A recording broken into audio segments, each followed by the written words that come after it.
Yo, I ain't here for the money, I ain't here for the fame.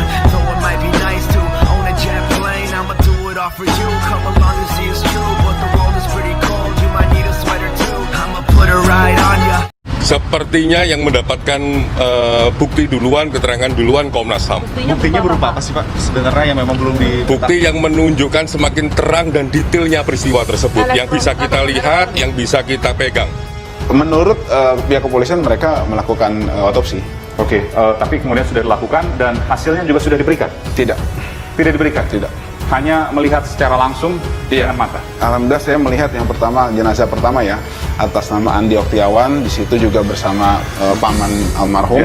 Kemudian kita melihat secara fisik ada dugaan banyak bekas penyiksaan. Penyiksaan dari mana? Iya. Penyiksaan Penyiksaan karena nggak lazim jenazah di sininya agak terkelupas kosong seperti itu. Lebam maksudnya? Bukan. Dugaan kita itu seperti ada flame, pakai flame. Atau dia kulitnya itu terkelupas. Iya, terkelupas seperti itu. Sama lebam-lebam. Itu ada ranah dari Komnas HAM. Kita sudah menyerahkan kepada Komnas HAM. Data semua sekarang Komnas HAM ya? Iya. Kami akan memberikan fakta yang berbasis scientific crime investigation. Kami tidak mau membangun narasi. Seluruh jenazah syuhada terdapat lebih dari 1 lubang peluru. Kemudian yang kedua, bahwa tembakan terhadap para syuhada tersebut memiliki kesamaan sasaran, yaitu semua mengarah tembakannya ke arah jantung para syuhada. Bahwa yang bersangkutan korban-korban ini meninggal di mobil, terus dia malah diduga melawan juga. Ada sejumlah pernyataan-pernyataan yang kontradiktif gitu. Nah, dari keterangan itulah kita merasa benar bahwa menolak rekonstruksi tersebut dan mengharapkan kasus ini agar dibuka oleh Komnas HAM. Tentu Komnas HAM dengan mandat yang ada sebagai lembaga negara independen menelusuri menurut informasi data yang kami kumpulkan sendiri. Nanti kami cross check juga kepada pihak kepolisian, kepada pihak yang lain-lain, termasuk saksi-saksi lapangan yang sudah kami temui. Sekarang ini kan kita masih terus mengumpulkan bahan-bahan ya, termasuk sudah melakukan olah lapangan 3 hari itu. Saya pada hari ketiga juga turun langsung. Memang sebaiknya sebelum ini dikumpulkan semua, dianalisis, di cross check sana sini, kita nggak akan bicara tentang substansinya lah. Tapi tahapan itu sudah kita lakukan. Kita sudah 3 hari 3 malam ada di lapangan, meng-cross check semua gitu, barang-barang, bahan-barang dan informasi. Apa yang membuat Anda melihat ke arah mobil korban? Pas mobil lewat kaget karena ada suara kretak-kretak, suara pelek kena aspal, terus tabrak mobil di depannya. Dikira ada tabrakan, langsung semua kumpul di situ. Iya. Apa yang Anda lihat pertama? Pas saya lihat sudah pada tiara. Berapa orang? Yang saya lihat 3. Sejatinya kita di lapangan bekerja dengan baik, toh tiba-tiba ada sikap intimidasi, kemudian pelarangan untuk meliput hal-hal yang istilahnya yang kurang baik lah seperti itu. Nah itu nggak menurut saya pribadi saya nggak bisa lah. Tempo berhasil ungkap fakta baru. Polisi intimidasi saksi kejadian. Saksi di res area kilometer 50 diminta tutup mulut. 2 sisi dunia kami torehkan dan ungkap kepada Anda melalui catatan hitam. Saksi-saksi di res area kilometer 50 disuruh tutup mulut. Portal Islam.id. Seorang saksi di res area kilometer 50 menceritakan penangkapan tersebut kepada Tempo. Dia melihat 3 orang ditelungkupkan di aspal, salah satunya kemudian mendapatkan tendangan di kepala. Sebelum ditendang, terdengar suara "ampun pak", kata dia kepada tim liputan Tempo di sebuah kota di luar Jakarta Rabu dini hari lalu. Mereka masih hidup? Yakin masih hidup. Apa yang membuat Anda yakin? Karena bergerak. Gerakannya tuh bagaimana? Menolehkan kepala ke kanan dan ke kiri, karena waktu itu gerimis. Posisi tangan korban? Tangan ditindih badan, dua-duanya. Selain 3 orang itu, Anda melihat apa? Saya melihat pas mengeluarkan 1 orang lagi kayaknya sudah meninggal. Orang itu penumpang minibus? Orang yang dari dalam mobil di pintu belakang kiri. Kenapa menyebut dia meninggal? Dia nggak gerak. Bagaimana cara petugas mengeluarkan? Ditarik. Bagian belakang atau depan badan? Belakang. Seluruh badan? Dikeluarkan. Saya melihat yang dikeluarkan setengah badan lalu dilepas. Kepalanya jatuh ke aspal. Hanya melihat 1 korban meninggal? Kawan saya melihat ada lagi di pinggir kursi sopir tapi nggak dikeluarin. Apa lakukan di mobil itu? Saya melihat mereka itu mengeluarkan senjata, celurit sama samurai. Jam berapa peristiwa itu terjadi? 1:30 lewat jam 12. Dengan suara tembakan? Tidak, tapi kawan saya dengar. Dia bilang 2 kali. Habis mobil berhenti, kawan saya melihat pas masuk mobil itu sudah hancur. Bagian depan kiri, kanan sudah rusak. Di depannya ada mobil, jadi nabrak dan berhenti. Kawan saya juga melihat mobil itu dibuntuti pengunjuknya berhenti jauh di belakang, arah dari pintu masuk di sebelah kiri jalan. Tidak mudah baginya untuk menceritakan kesaksian itu sebab identitas setiap pedagang area rehat tersebut dicatat polisi. Sementara pengelola meminta mereka tutup mulut dengan bantuan seorang perantara. Tempo membutuhkan lebih dari sepekan untuk meyakininya agar bersedia diwawancarai dengan rekaman suara dan video. Beberapa keterangan yang memperkuat kesaksian tidak kami tuliskan karena mengarah pada pengungkapan identitas saksi. Saya sebagai IJT Kaltim ya ikut prihatin ya dengan peristiwa yang terjadi pada teman-teman kita. Saya berharap bahwa ini pertama dan terakhir dan tentunya ini harus diselesaikan secara tuntas persoalan ini. Langkah lain kita serahkan kepada para korban bagaimana langkah baiknya. Yang jelas IJTI ikut prihatin dan kita akan apa yang dilakukan teman-teman kita akan dukung. Lalu teman Anda juga melihat 3 orang ditelungkupkan? Kawan saya melihat 4 karena sudut pandang beda dan juga gelap. Berapa lama mereka diminta tiarap? Kira-kira lebih dari 30 menit lah. Lama lah sampai bete juga nunggunya. 3 atau 4 orang itu tidak berubah posisi selama 3 menit? Saat mereka tiarap, saya lihat ada yang kepalanya ditendang. 1 orang sebelum ditendang kedengaran suara ampun pak. Anda melihat saat korban dipindahkan ke mobil? Pas dimasukin mobil, saya nggak lihat, tapi saya lihat 2 orang itu jalan jongkok sambil menempatkan kedua tangan di belakang kepala. Jaraknya lumayan dari tempat kejadian. Berapa orang? Saya lihat 2. Kawan saya melihat 3, seorang lagi kepalanya kayak diperban gitu sebelum dimasukin ke mobil. Mereka diborgol? Tidak.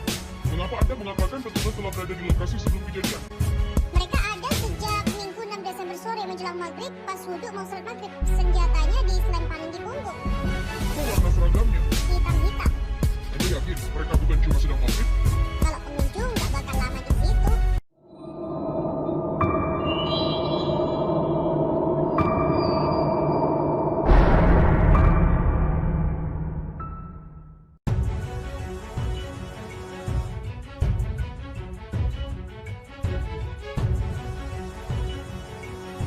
Kegaduhan memecah keheningan malam yang basah di rest area kilometer 50 Jalan Tol Jakarta Cikampek Senin dini hari 7 Desember lalu. Hampir semua mata tertuju pada Chevrolet Spin yang melaju tanpa ban kiri depan. Brak, minibus itu lalu menabrak Toyota Corolla di akses keluar. Dalam hitungan, sejumlah pria bersenjata mengepung mobil yang belakangan diketahui sebagai kendaraan pengawal Rizik Syihab tersebut. 2 orang di Chevrolet Spin diperkirakan telah tewas dan 4 orang lainnya ditangkap. Hal itu merupakan jam terakhir hidup mereka. Sekitar pukul 3, 6 jenazah anggota FPI tiba di Rumah Sakit Polri di Kramat Jati, Jakarta. Sejumlah pertanyaan diajukan berulang-ulang dan pada waktu terpisah dan terjawabnya konsisten. Menurut saksi, polisi berseragam serba hitam memeriksa telepon seluler banyak orang di rest area kilometer 50 malam itu untuk memastikan tidak ada foto dan rekaman video. Dia mengatakan sekelawak aparat termasuk yang berbaju sipil berada di lokasi itu sekitar 7 jam sebelum penangkapan. Dan berikut ini adalah petikan wawancaranya. Apa yang membuat Anda melihat ke arah mobil korban?